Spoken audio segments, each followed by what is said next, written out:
Olá, queridos. Shalom. Todo mundo bem? Vamos dar uns segundinhos para que os queridos possam ir entrando. Rayane, Valdelice, Egídia. Como nós começamos a fazer, às 11 horas estamos tendo especialistas falando a respeito de coisas concernentes ao coronavírus. Tivemos ontem a doutora Rosane, 1 hora de bate-papo e foi muito bom. E hoje nós estamos tendo o pastor Carlos conosco, que é farmacêutico e pode nos ajudar muito. A gente vai convidá-lo a entrar nesse bate-papo para que possamos ter um tempo gostoso, precioso. E se você tem perguntas, você pode começar a mandar para que a gente possa ir respondendo aí. Deixa eu ver se eu acho o pastor Carlos aqui. Cadê ele? Carlos Martins. Eu espero que todo mundo esteja bem, todo mundo esteja curtindo a quarentena de uma maneira sábia, sóbria, fazendo coisas que não estavam acostumados a fazer. Aí está ele, nosso querido pastor Carlos, que também é um especialista na área de farmácia. Está me ouvindo bem, pastorzão? Tá baixo, mas consigo ouvir. A gente aumenta. Pronto, não sei se melhorou. Melhorou? Tô lhe ouvindo bem. Então, muito obrigado por ceder esse tempo para a gente ter esse bate-papo. Tem várias pessoas já conosco aí. Nós estamos abrindo oportunidade de você dar uma saudação para a turma que está conectada conosco aí. Eu quero agradecer pela oportunidade. Espero ser útil de alguma forma nesse momento tão importante que nós passamos como Igreja do Senhor, como país e como humanidade, um momento sem precedentes, com toda a capacidade que a internet nos deu agora para nos comunicar, e espero realmente que de alguma forma a gente possa ajudar aí nossos irmãos e a todos que nos ouvem, que sejamos úteis. Quero agradecer aí ao senhor pela oportunidade, à igreja, mandar aí um abraço para meu pai, para minha mãe, para minha esposa, com certeza, para a Val, que está nos ouvindo, para meus filhos. E vamos lá, vamos ver o que a gente pode ajudar nesse momento. Que bom.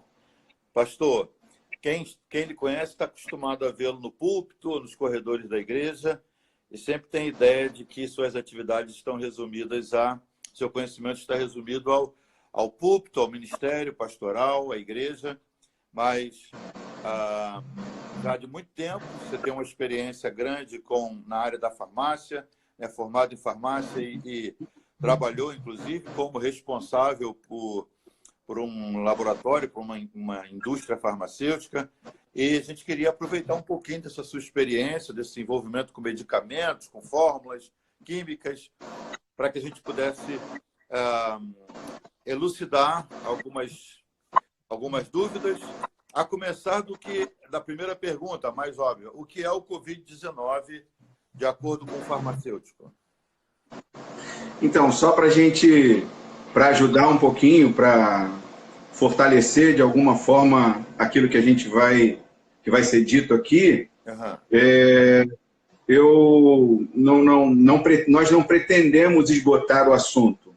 Sabemos que o assunto é um assunto amplo, ainda existem muitas dúvidas no meio científico, mas trabalhei 28 anos em indústria farmacêutica, começamos como em indústria farmoquímica, desenvolvendo o princípio ativo, depois elaborando medicamentos, depois atuando na área de limpeza, de coordenação da limpeza e sanitização das áreas farmacêuticas, que sempre necessitaram de cuidados especiais no sentido de desenvolvimento de técnicas de limpeza.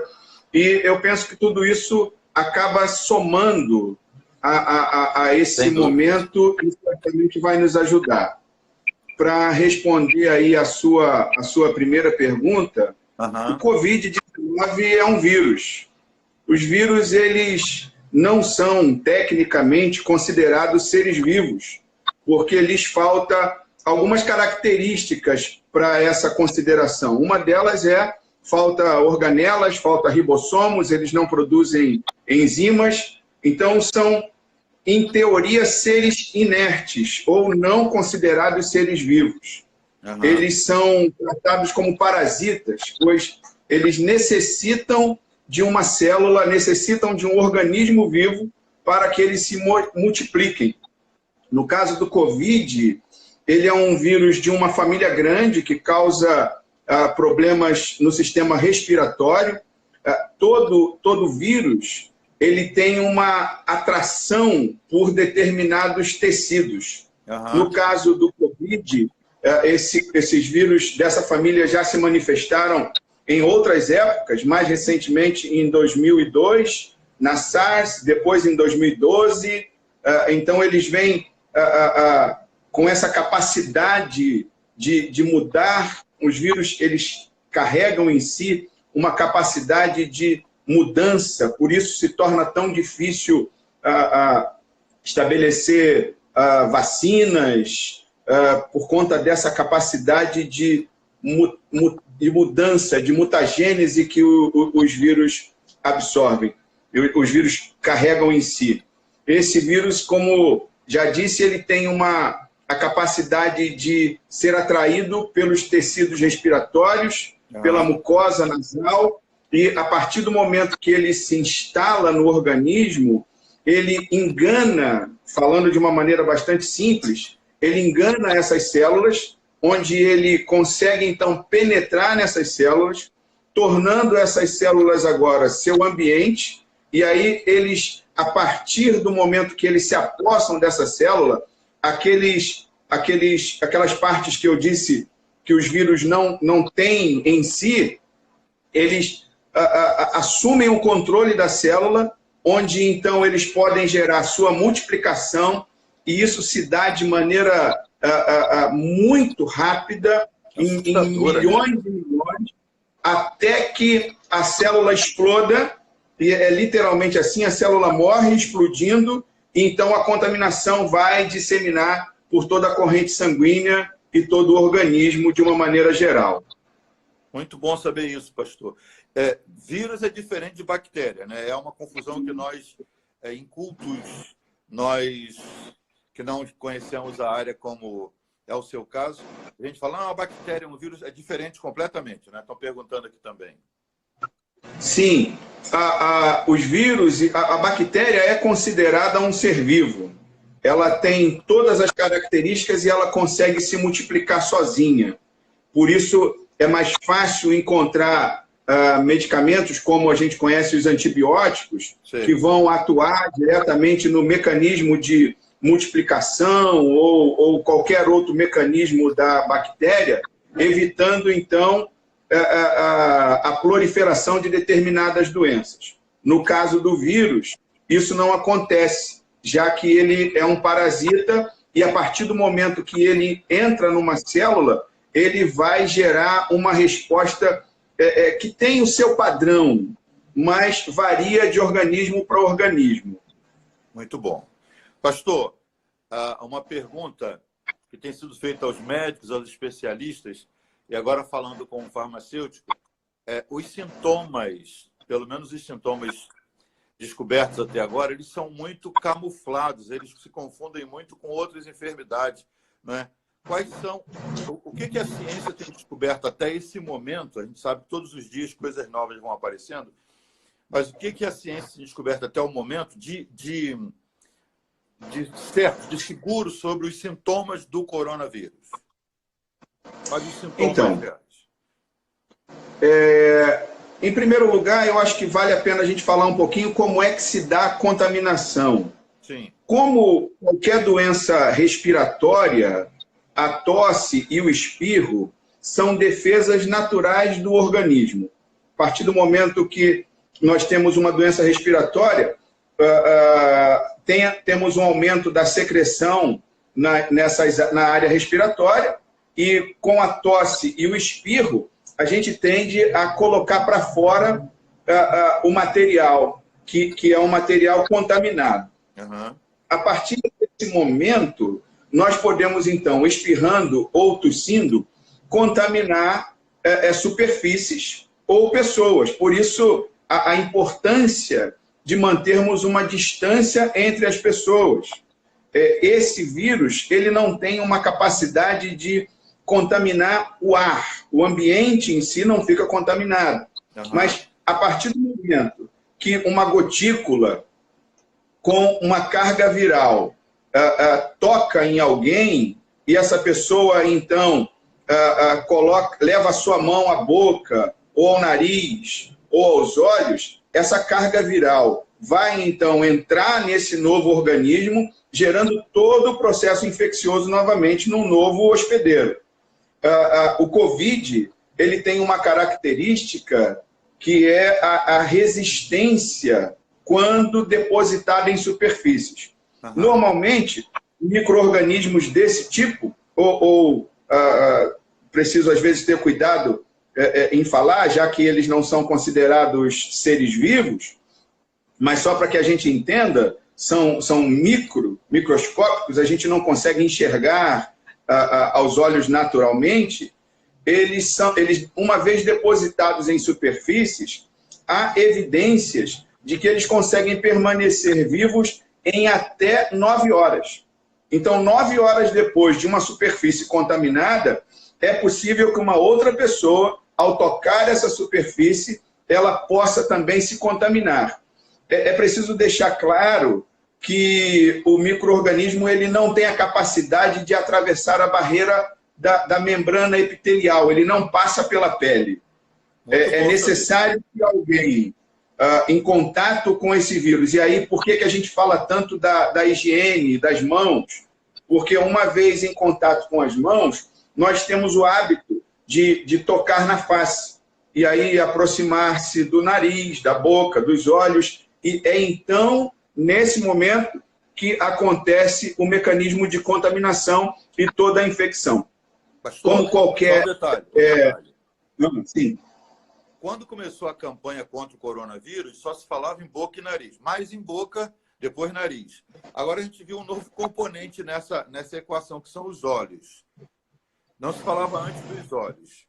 Isso é uma descoberta nova ou já não se mencionava porque não valia a pena, mas já se sabia antes que o coronavírus também pode infectar a partir dos olhos? O Covid é um vírus já antigo. Há na história, desde 1927, se não me falha a memória, o primeiro relato do descobrimento desse vírus.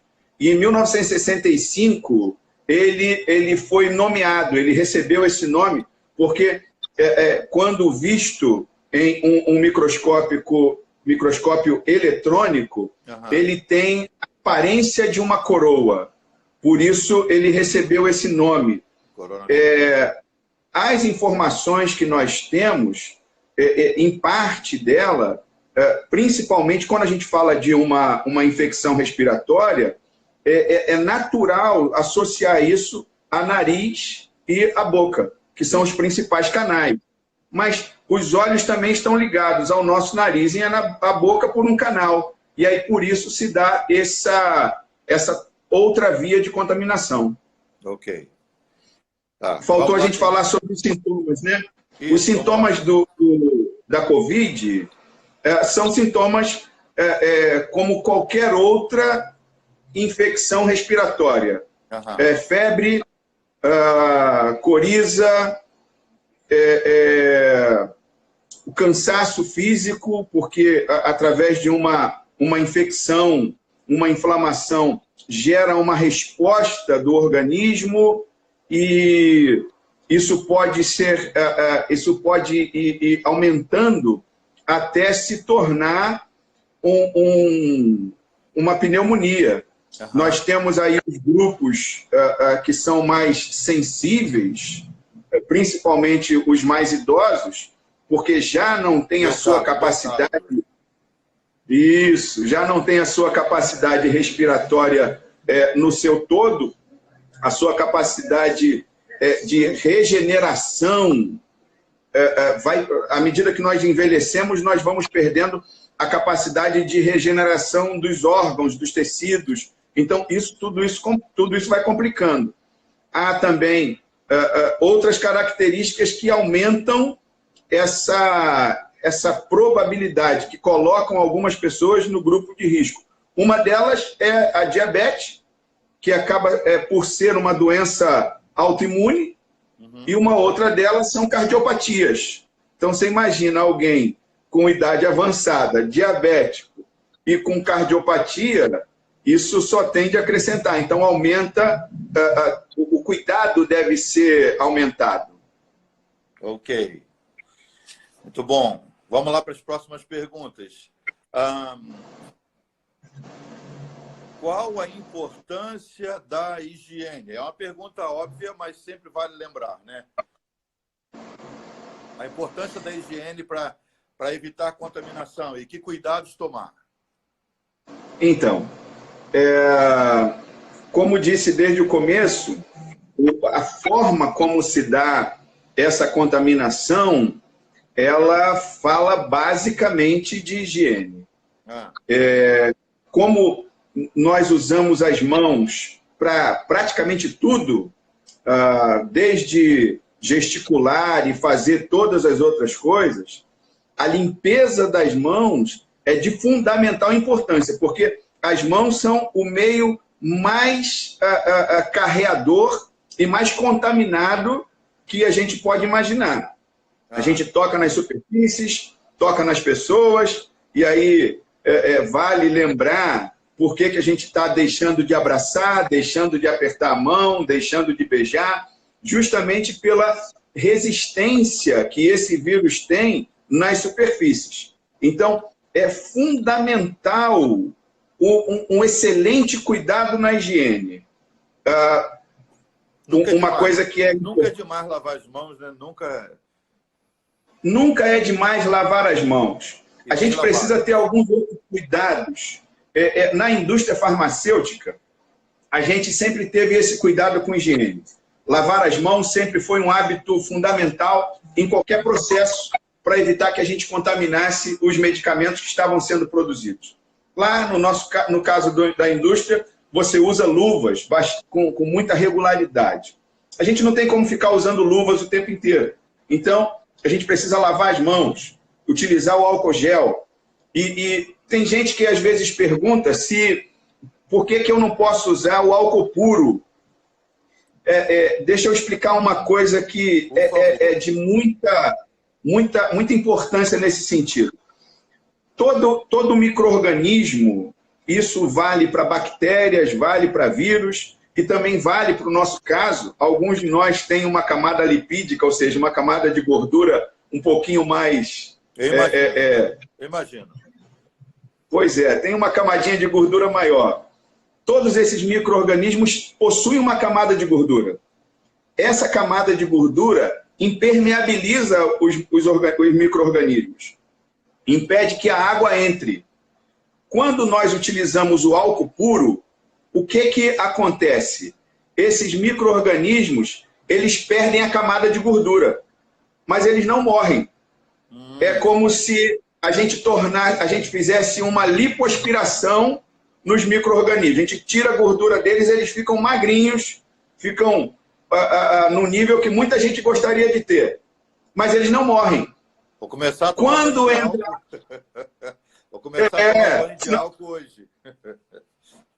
Ia ficar todo mundo magrinho.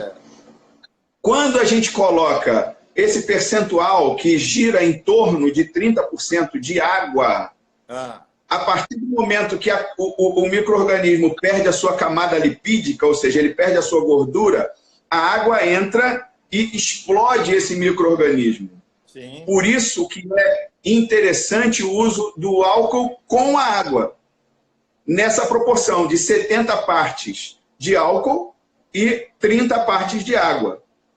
Por isso esse uso, essa mistura que torna essa bomba tão eficiente na destruição do micro-organismo. Não tente usar apenas água pura e nem tente usar o álcool puro. No caso do sabão, quando nós utilizamos água com sabão, nós estamos retirando os micro-organismos da superfície. E aí ele vai embora na água, então ele também vai ser destruído, porque com sabão ele também perde a camada de gordura, se expõe à água e também explode. Uhum. Um outro agente que é maravilhoso na sanitização, na limpeza de superfícies e até de alimentos, é o hipoclorito de sódio, conhecido nas nossas residências como água sanitária ou cloro. A gente pode utilizar algumas gotas. O pessoal de São Paulo conhece como Cândida. A gente pode utilizar algumas gotas de água por litro de água e expor os nossos verduras, frutas, legumes a essa água levemente clorada e esse material, então, vai ser sanitizado. O cloro, ele tem uma capacidade maravilhosa de destruir o DNA ou RNA, que é a característica fundamental de uma partícula viral. Não vale a pena a gente sair passando cloro na casa inteira, porque senão o cloro pode causar dano a superfícies, principalmente oxidação, ele enferruja superfícies ferrosas, mas vale a pena a gente ter o uso do cloro nas superfícies, no piso da casa, com muito cuidado. Lá em casa eu costumo usar cloro na superfície e os cachorros passam mal. Então a Val sempre briga comigo. Tem que ter cuidado, tem que saber a proporção certa. Pastor, diminui um pouquinho só o seu volume para ver se fica melhor ainda a nossa transmissão. Só um pouquinho, por favor. E se não for, a gente corrige isso aí. Vê se melhorou. Aí, acho que melhorou. Estava vendo uma variaçãozinha na transmissão. Uma pergunta que muita gente tem feito. O que é cloroquina? É isso? Cloroquina? Isso. A cloroquina... Tem um nome mais composto, né? Mas cloroquina é como nós mortais falamos. A cloroquina, ou hidroxicloroquina, como é conhecida, é um medicamento utilizado largamente há décadas para o tratamento de malária. E esse medicamento, cloroquina, como qualquer outro, todos os laboratórios, eles têm uma base de dados, e é comum que um laboratório permaneça fazendo testes com determinadas drogas, porque esses testes vão ampliar o seu uso. Uma droga ela é desenvolvida para um determinado uso, e quanto maior for o espectro de utilização dessa droga, por exemplo, uma droga pode ser utilizada para a doença A, B ou C, e a partir do momento que se inclui no espectro de utilização as doenças D, E, só de maneira hipotética, as vendas vão aumentar, o uso daquela droga vai ser aumentada. Então, é comum laboratórios manterem os estudos de determinados medicamentos, tentando ampliar o seu uso. Por isso, estamos agora numa fase bastante interessante da utilização da cloroquina ou da hidroxicloroquina no combate ao Covid. A diferença básica entre a cloroquina e a hidroxicloroquina é que a cloroquina é um medicamento ainda mais antigo.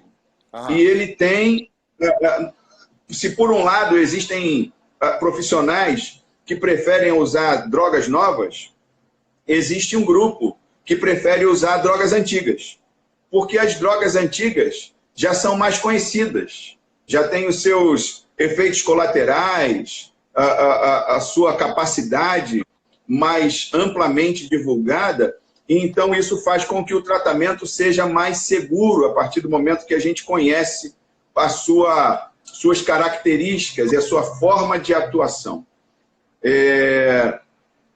No caso da cloroquina e da hidroxicloroquina, ainda estão em estudos a utilização desses medicamentos. Porém, como a gente trata como nós estamos falando de uma pandemia, uma doença que tem contaminado todo o planeta, todos os cuidados que se tomam, eles são agora mais rapidamente tratados, né? O desenvolvimento, o uso dessas drogas acaba sendo, partindo de uma maneira muito mais rápida para que, de forma também rápida, nós tenhamos uma resposta quanto ao uso da cloroquina. Vale dizer... Eu creio que vai falar agora sobre isso, né? Achou na farmácia, compra e usa de jeito nenhum, né? De maneira alguma, de maneira alguma. Todo medicamento, nós farmacêuticos, médicos, profissionais de saúde, nós conhecemos bem dessa área, porque todo medicamento nós chamamos medicamentos de drogas. Por quê? Porque ele, como uma droga, ele ajuda numa coisa e prejudica em outra. E os medicamentos não são diferentes. Eles são drogas exatamente por causa disso. Uhum. A cloroquina é um medicamento que é usado para malária, também pode ser usada para lúpus e uma terceira doença que é artrite reumatoide. Existem testes que são feitos para que, na grande maioria dos casos, são testes in vitro, não são testes em humanos, em vivo, que nós testamos a quantidade de droga a ser utilizada em determinadas pessoas. Ninguém vai se submeter a utilizar uma dose de droga capaz de matá-la. Ninguém seria louco para isso. Por isso esses testes são feitos ou in vitro, utilizando animais como ratos ou coelhos, outro tipo de animal, mas esse uso é bastante limitado. A cloroquina é um tipo de droga que uma alta dosagem dela pode ser letal.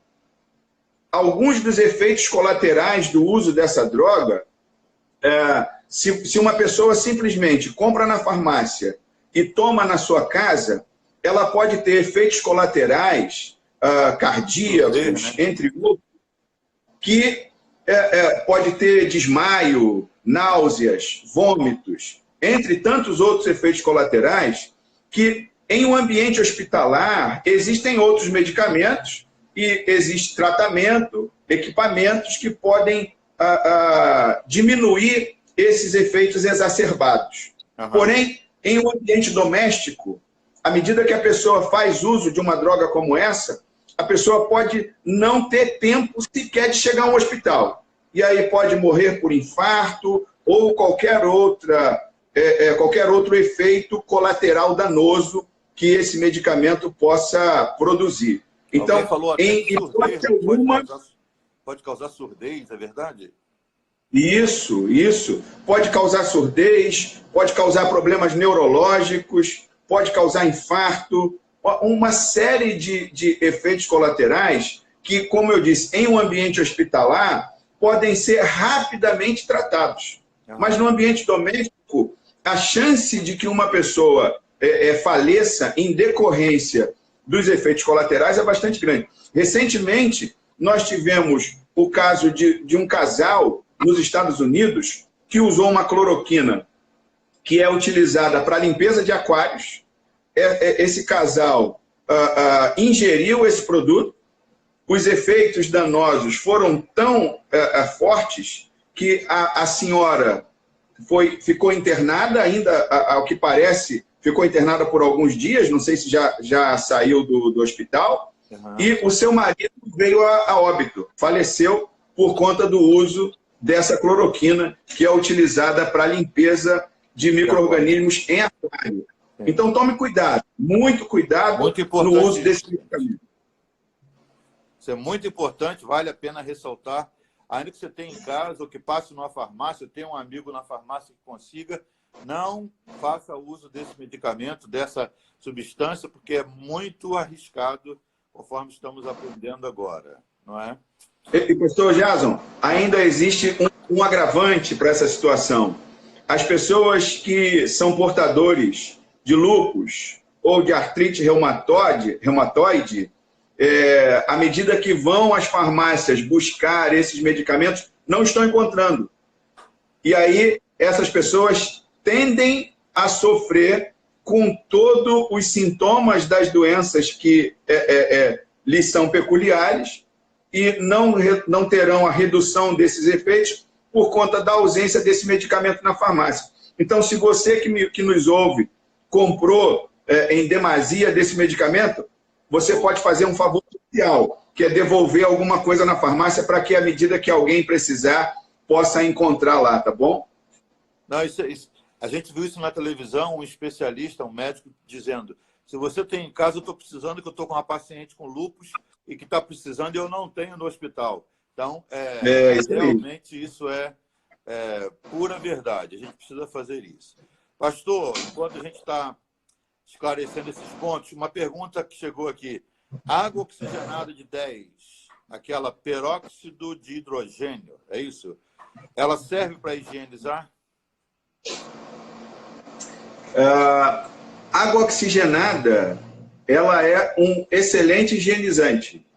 Na verdade, é como se fosse... Ela libera O3, que é o ozônio, e tem a capacidade, sim, de destruir bastante bem, bastante eficiente, de maneira muito eficiente, vírus e bactérias. E bom, mas não é recomendado usar como quem usa álcool gel? Ou não? Não. O uso de água oxigenada, o uso de álcool nas mãos, sem a devida quantidade de álcool. Se você observar, o álcool gel que a gente encontra por aí no mercado para utilização nas mãos, eles têm ou um emoliente ou um outro componente para melhorar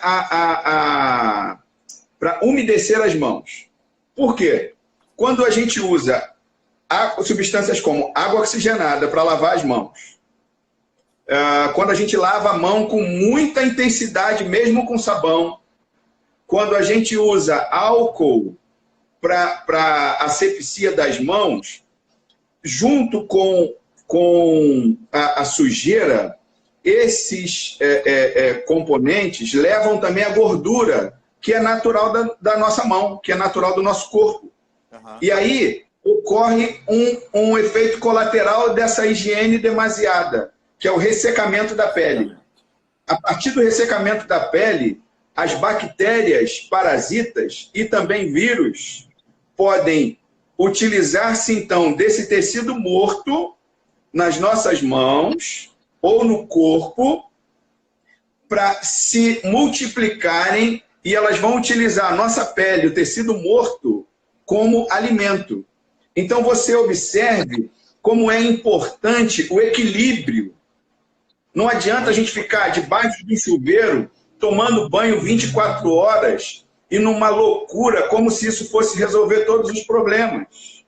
Não adianta a gente beber álcool gel, não adianta a gente tomar banho de álcool gel, porque isso vai acabar trazendo um outro problema, que seriam, então, doenças de pele ou qualquer outra infecção por um vírus ou uma bactéria parasita. Então, é importante que a gente tenha equilíbrio, que a gente lave as mãos, que utilize o álcool gel, que a gente limpe as superfícies, mas tudo isso de maneira equilibrada, de maneira cuidadosa, de maneira inteligente. Muito bom saber. Agora, algumas coisas que estão acontecendo em casa por causa de postagens nas redes sociais, por exemplo. Faça você mesmo seu álcool em gel em casa. O que então, especialista em farmácia sobre isso? Quando a gente prepara uma substância como essa, um álcool gel, por exemplo, além do álcool, da água e do componente que gelatiliza o álcool e a água, essa mistura, nós colocamos também conservantes. O que é um conservante? Conservante é um componente químico que vai impedir que as bactérias ou vírus se multipliquem naquele meio. Porque o gel em si, nós tratamos ele como se fosse um meio de cultura. O álcool e a água tem aquele equilíbrio de o álcool, como eu disse no começo. O álcool vai retirar a gordura, a água entra e explode aquele organismo, então. Se nós produzimos isso em casa e como não há no ambiente doméstico o conhecimento e nem a capacidade para que utilizamos de maneira adequada um conservante, a gente vai estar produzindo o que nós chamamos tecnicamente de caldo de cultura. Ou seja, você vai estar passando nas mãos ou na pele, em qualquer lugar do seu corpo, ou da onde você quiser passar o álcool gel, uma carga enorme de bactérias e vírus. Se é isso que você deseja, produza o seu álcool gel em casa, o que, no nosso entendimento, é completamente desaconselhado. O uso também de conservantes em medida exagerada, sem cuidado, porque isso também pode ser que alguém encontre por aí, pode causar alergias. Então, o ideal é que você compre o seu álcool gel de um fornecedor seguro, em um local seguro. A gente vê aí pela internet imagens de gente vendendo nos trens, nos meios de transporte, fazendo a separação nos cantos das estações. Fuja disso, fuja disso. Procure comprar um produto que seja seguro, que de fato tenha aquilo que que nós necessitamos como característica para a asepsia das nossas mãos e do ambiente. Muito bom, muito bom. Uma pergunta que chegou aqui, sobre beber água para... Eu até falei sobre isso num comentário na igreja. Beber água para levar o vírus para o estômago e não para o pulmão. Pastor, fale sobre isso, por favor. O vírus, a partir do momento que ele entra na nossa mucosa, na boca ou na mucosa nasal, ele vai procurar... Ele tem um tecido que lhe agrada. No caso desse vírus, é o tecido respiratório. Quando ele encontra esse tecido respiratório, ele vai causar todos os sintomas que a gente falou como sintoma dessa doença. Quando nós bebemos água, então é importante você beber água, mesmo que seja pouquinho toda hora. Se alguma quantidade de vírus entrou pela sua boca, ele sendo levado, então, ao organismo, para o estômago, ele vai encontrar um ambiente ácido. Nosso estômago é rico em ácido clorídrico, com pH 2. Então, lá ele não consegue sobreviver, ele morre. Por isso, o cloro é importante nessa limpeza. Mas a importância da água é verdade, isso é fato. Okay. Apesar de que se ele entra para a corrente sanguínea, ele acha o caminho, não é? Ou não? Olha, o micro-organismo, primeiro ele vai entrar numa célula. E aí, por isso ele tem preferência pelo tecido respiratório. A partir desse momento que ele se multiplica, ele vai gerar todos os danos que uma inflamação, uma infecção acarreta na corrente sanguínea. Uhum. Ele vai se multiplicar e vai trabalhar para destruir todo o organismo. Muito bom. Pastor, uma outra pergunta que chegou aqui. Esse antisséptico bucal, não sei se chama enxaguante, esse que se usa depois que se escova os dentes, ele realmente coopera, ele colabora nessa questão da higienização, do combate ao vírus? Ele tem algo. Sim, o antisséptico bucal, ele tem uma capacidade de destruição, sim, de micro-organismo. Eu não me lembro agora o nome do princípio ativo mais comum, encontrado em praticamente todos eles. Se não me falha a memória, é clorhexidina, que tem uma capacidade de destruição do DNA desses micro-organismos. Então, é um produto interessante, vale a pena utilizar sim. Ok. Bem, mais algum conselho, alguma orientação que poderia dar para os nossos participantes aqui na nossa live tão produtiva dessa manhã? Então, bem, eu penso que o que mais é importante nós dizermos é que mantenham a calma. Mantenham a calma. Nós vivemos em um tempo em que a mídia, as informações, elas acontecem em tempo real. E da forma que tudo tem sido mostrado, há no meio, na sociedade, há no ser humano um medo de viver, um desespero, um medo de sair às ruas, como se a partir do momento que qualquer um de nós saísse às ruas, nós fôssemos morrer. Esse vírus, que se tornou então uma pandemia, ele quase que necessariamente ele vai passar pela grande maioria da população. Uhum. É possível que nós estejamos contaminados e não tenhamos nenhum sintoma. A partir do momento da contaminação, há um espaço de 2 a 14 dias para que uma pessoa infectada manifeste, então, os sintomas. Sim. Então, é possível que a gente não manifeste nenhum sintoma e tenha o vírus e possamos contaminar pessoas. Uhum. É possível que a gente tenha os sintomas e isso passe rapidamente, como na maioria esmagadora da população, vai passar como uma gripe. Quem é que nunca ficou gripado? E à medida que nós passarmos por essa gripe, o nosso organismo, que é muito inteligente, eu sou um admirador do nosso organismo, Deus nos criou de maneira linda e perfeita, nós vamos ter essa marca registrada no nosso organismo, nos tornando, então, mais resistentes a este micro-organismo. Uhum. O que é importante? É importante que você que nos ouve tenha uma boa alimentação, que você se cuide, faça uma boa higiene, mas que você tenha segurança para seguir a tua vida da maneira mais normal possível. Não precisa você se desesperar, não precisa nenhum de nós sair na rua loucamente ou nos tornarmos reféns da nossa residência, dentro de casa nos tornarmos prisioneiros, porque a chance de nós sermos contaminados é bastante grande, bastante grande. O que importa é que, a partir do momento que nós sejamos, então, contaminados, o nosso organismo tenha resistência para cuidar dessa gripe e passarmos por ela em boas condições.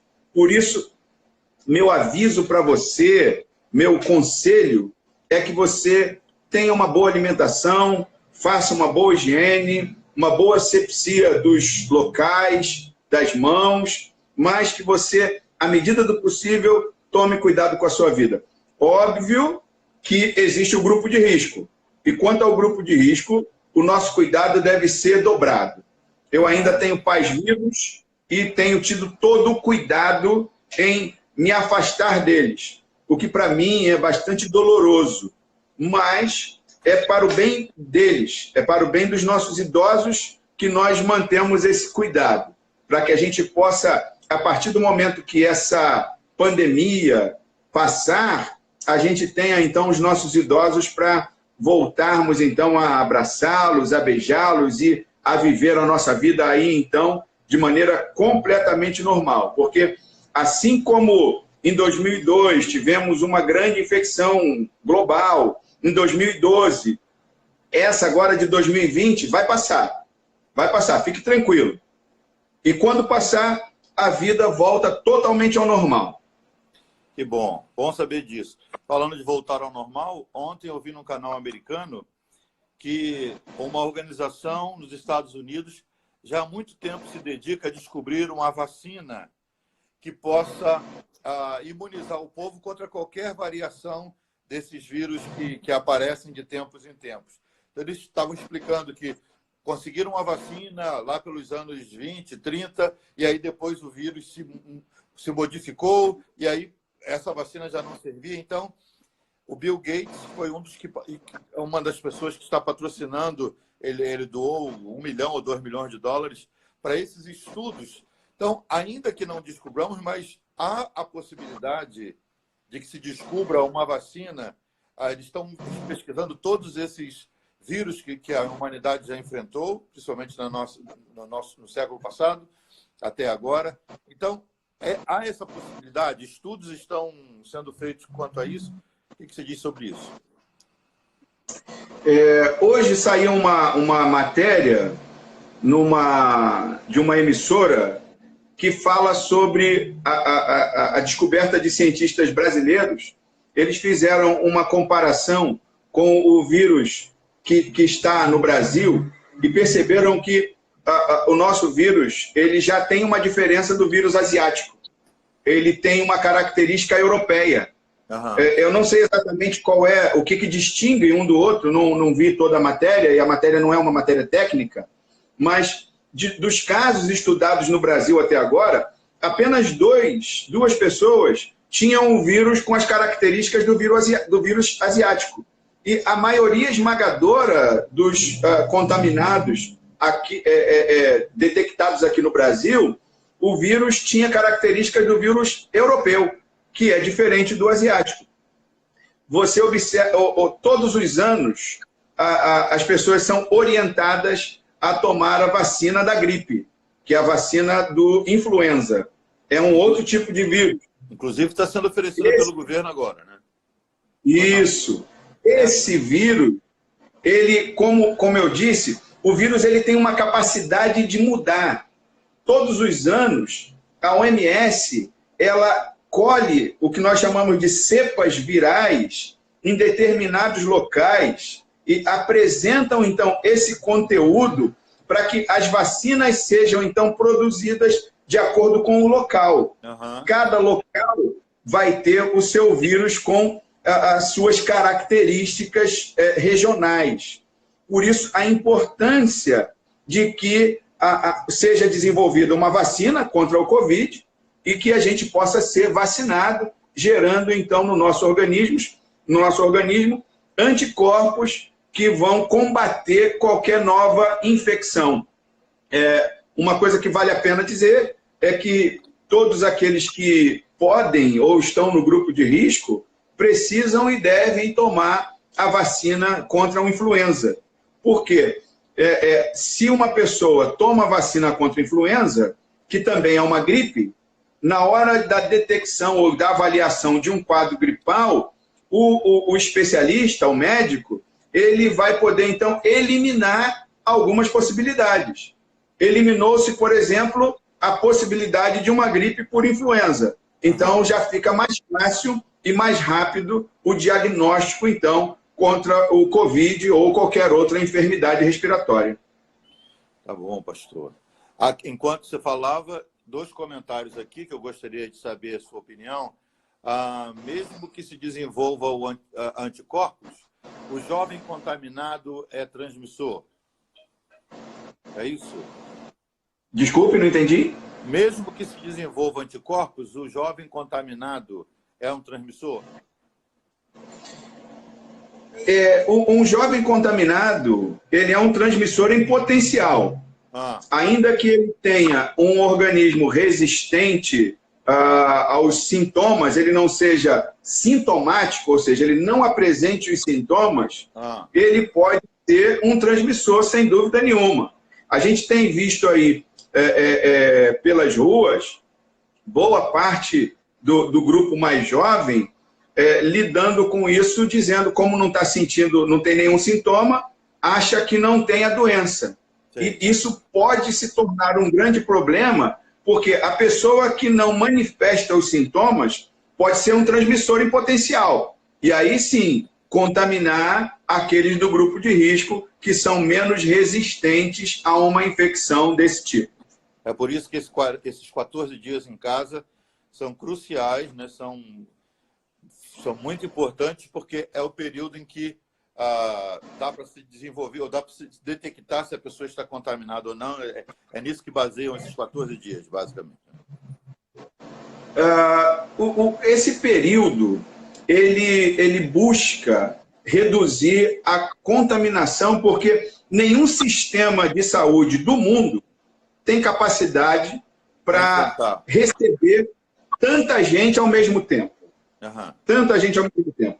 Mas há um outro problema, uma consequência, e eu estava, esses dias, ouvindo um outro especialista falar que, à medida que nós não nos deixamos expor a essa contaminação, daqui a pouco ela vai voltar.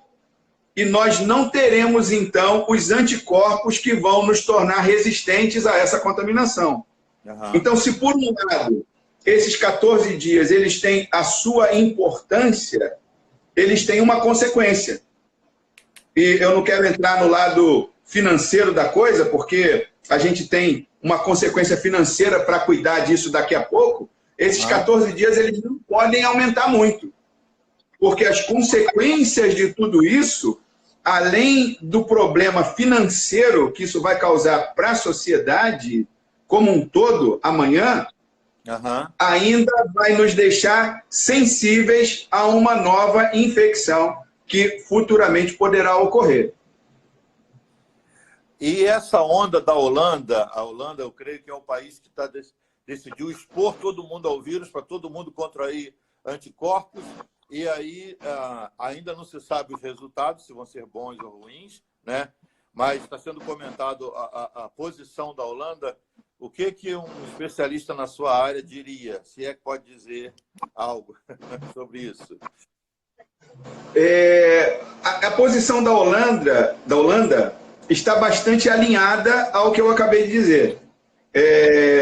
Se por um lado eles têm uma exposição maior, rapidamente a população vai se tornar, eu não poderia usar a palavra imune ao Covid, mas a população vai se tornar uma posição fortalecida. A população vai se tornar fortalecida, resistente a isso. Resistente. Possivelmente, eles estão preparados, eles devem ter feito uma análise, eu não acredito que fariam isso de maneira irresponsável, mas eles devem ter feito uma análise dizendo se tantos por cento da população se contaminar da forma mais grave, nós temos como tratar. E aí, por isso, eles preferiram ir na contramão do mundo, permitindo que todo mundo, então, se expusesse ao vírus e, a partir daí, ele encontrasse um equilíbrio. Mas, certamente, eles não vão ter consequências econômicas por conta da parada. Ok. Uma última pergunta que entrou aqui agora. Se o vírus fica mudando, se ele é mutante, os anticorpos adquiridos continuam agindo? É como num resfriado. Todo mundo já ficou resfriado. Sim. As nossas gripes e resfriados, quando nós éramos crianças, eram muito mais graves do que num adulto.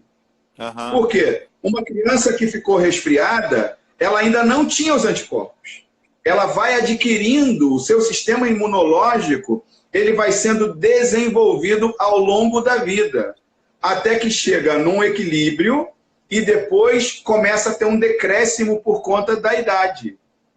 Então, a partir do momento que nós nos tornamos infectados pelo Covid, mas o nosso organismo passa, então, a gerar a sua própria defesa, novas infecções não trarão tanto pânico, tanto problema ou tantas consequências como nas vezes anteriores, porque o nosso organismo vai aprendendo a lidar com isso e ele vai conseguir combater isso de maneira mais eficiente. Muito bom saber. Pastor, nós estamos há quase uma hora nesse papo informal, mas muito abençoado e muito relevante para a nossa saúde, para nossos cuidados. Agora eu queria perguntar ao pastor Carlos uma palavra não ao farmacêutico, mas ao pastor Carlos, uma palavra para esse pessoal que está em casa, E o que você diria para essa turma que está nos honrando aí, nos assistindo? Essa é a parte mais agradável, porque eu, por opção, por escolha, por chamado, decidi não atuar mais como farmacêutico e servir ao Senhor, servir a Deus como um pastor. E como um pastor, a nossa maior preocupação é que as pessoas encontrem o equilíbrio na sua vida. Na era cristã, nós já passamos por outras grandes epidemias. Verdade. Essa não é a primeira. O grande problema da epidemia de hoje é que nós temos uma mídia e uma informação, e a mídia vive do caos. Quanto maior o caos, mais eles vendem. Então, selecione as notícias, avalie com cuidado, não tome partido necessariamente de A ou B, mas creia que Deus está no controle de todas as coisas. Amém. Nós não podemos abrir mão. A palavra do Senhor, o salmista vai dizer que o Senhor está no seu trono. E no trono de Deus, e do trono, ele controla todas as coisas. Controla o mundo. Há quem diga que Deus perdeu o controle do mundo. Mas nós temos a certeza de que ele não perdeu e nunca perderá. Glória a Deus. Então, confie no Senhor. Uma dos nossos grandes desejos do ministério pastoral é ligar o homem a Deus. Mostrar para você que nos ouve que você não precisa de intermediário. Você pode falar direto com Deus. O único que faz essa ligação é o Senhor Jesus. Ele é o caminho, a verdade e a vida. E ele diz que ninguém vem ao Pai se não for por ele. No meio do desespero, no meio da preocupação, no meio da epidemia, confie no Senhor e vá ao Pai através de Jesus Cristo, porque ele tem paz sobre a sua vida. A grande diferença entre aqueles que servem a Deus e aqueles que não servem a Deus na pessoa do Senhor Jesus Cristo é que, em meio a toda essa confusão, aqueles que servem a Jesus têm paz, estão seguros, confiam nele. Então, se você por algum motivo está desaliançado com o Senhor, volte aos braços do Pai, confie nele, porque ele cuida de você. Que o Senhor te abençoe. Muito obrigado por me permitir participar desse momento, pastor. Não é nada, a honra é nossa em utilizar seu conhecimento, aproveitar sua expertise nessa área para nos orientar. Eu agradeço a todos que entraram, estou vendo aqui o pastor Antônio Marcos lá de Itaipuaçu e tantos outros queridos de perto e de longe nos acompanhando. Eu quero convidá-los para os próximos encontros. Hoje, às 10 da noite, nós temos nosso estudo sobre Esther e amanhã nós temos, às 11 da manhã, nossa live com a doutora Josi, que também é de nossa igreja. Olha quanta gente boa na nossa igreja nos ajudando. Ontem foi a doutora Rosane, hoje o pastor Carlos e amanhã a Josi, falando sobre esses impactos de ficar dentro de casa trancado, mudar a rotina, gente pensando em gente sofrendo de ansiedade, de depressão, só porque está trancado dentro de casa. Ela vai estar falando sobre isso e outros temas amanhã às 11 horas. E à noite nós temos o nosso culto transmitido ao vivo. E domingo de volta lá, né? E temos disponibilizado um número telefônico para você que quer falar com o pastor. Nossos pastores estão disponíveis, você tem um número para ligar, veja nas nossas redes sociais. E um deles vai te atender de segunda a sábado, de 8 da manhã a meio-dia, e de 2 da tarde às 6 da noite. Então, estamos tentando minimizar